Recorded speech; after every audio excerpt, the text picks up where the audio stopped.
Kami lanjutkan ke informasi lainnya. Pemerintah Rusia dilaporkan mengalami gagal bayar utang luar negerinya yang jatuh tempo pada Mei 2022 lalu. Sejumlah pengamat ekonomi internasional dari CSIS dan Celios menyebut kegagalan itu merupakan imbas yang harus dihadapi Rusia akibat blokade yang dilakukan negara-negara Barat, Uni Eropa dan Inggris atas invasi Rusia ke Ukraina.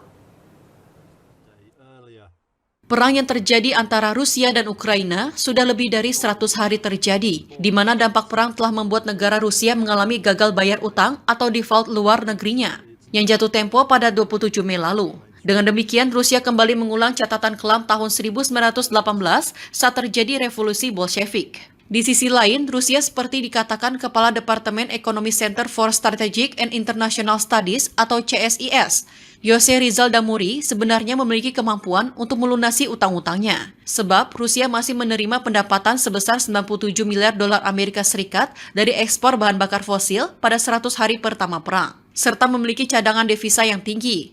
Namun menurut Jose Rizal, sanksi yang dijatuhkan negara-negara barat telah membuat Rusia kewalahan untuk merealisasikan pembayaran utang.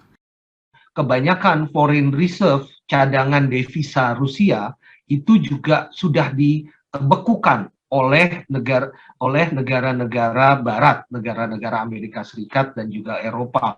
Padahal cadangan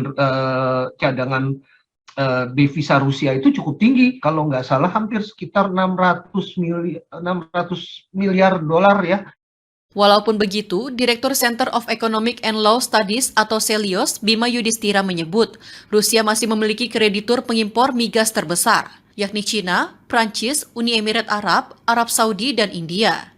Namun belum diketahui apakah gagal bayar utang Rusia akan membuat China selaku negara kreditur terbesar akan melakukan penarikan modal dari Rusia. Atau justru ini merupakan satu kesempatan bagi hubungan Tiongkok dan Rusia semakin baik. Jadi kondisinya sekarang meskipun ada gagal bayar, tapi Rusia masih tetap diuntungkan dari kenaikan harga komoditas, terutama komoditas energi. Bank Dunia sendiri memproyeksikan ekonomi Rusia akan berkontraksi hingga 11,2% di tahun ini. Namun di saat Amerika melarang semua impor minyak dan gas Rusia, Uni Eropa yang memasok 1/4 minyak dan 40% gasnya dari Rusia telah menghentikan langkah tersebut. Uni Eropa terus membayar Moskow hingga 800 juta euro untuk pembelian energi setiap hari, yang diperkirakan berjumlah 40% dari pendapatan Kremlin. Namun Uni Eropa telah mengusulkan rencana untuk membuat Eropa independen dari bahan bakar fosil Rusia sebelum tahun 2030.